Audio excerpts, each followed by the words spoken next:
Lettre ouverte au président de la République, à certains citoyens, aux forces morales, sociales et des pouvoirs d'État.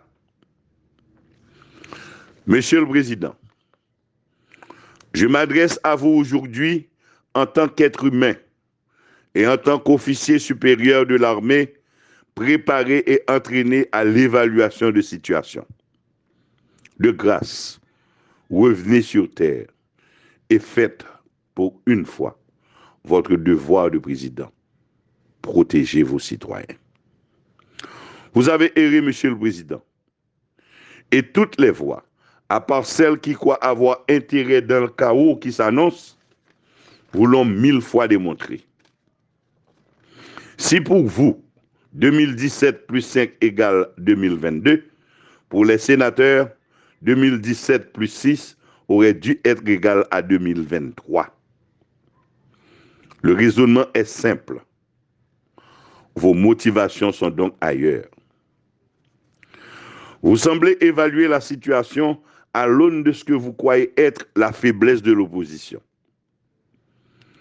Pourtant, vous l'avez vous-même répété, le petit mot magique. Peuplement. Voilà la clé de voûte et celle de tout ce dont vous et vos supporters en serez coupables. Il ne se passera rien, ou presque, avant le lundi 8 février 2021. Ce jour-là, si on a l'inconscience de le laisser arriver sans rien faire, sera pire que le tremblement de terre de 2010. Je vous le dis à vous, mais aussi à ces citoyennes et à ces citoyens-là qui semblent vouloir partager votre sort. Ils ont des noms, et je crois aussi de la famille. À part vos conseillers, l'ancien député Jules Charles Faustin, secrétaire général de la primature, a pris la parole à Matin Débat, ce mercredi 3 février, pour défendre votre thèse. Aux yeux de la nation, sa parole est celle du Premier ministre Jules Joseph, donc celle de tous les ministres et secrétaires d'État qui lui sont solidaires.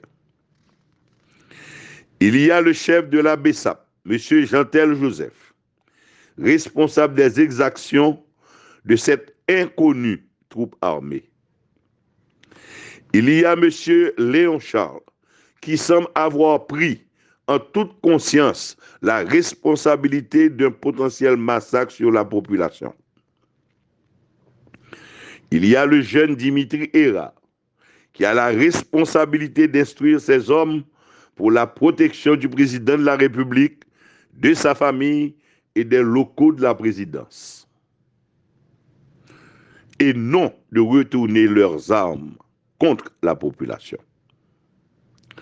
Il y a le silencieux lieutenant-général Jodel Lesage, qui croit, je le sais, à la théorie de l'armée qui ne fait pas de politique.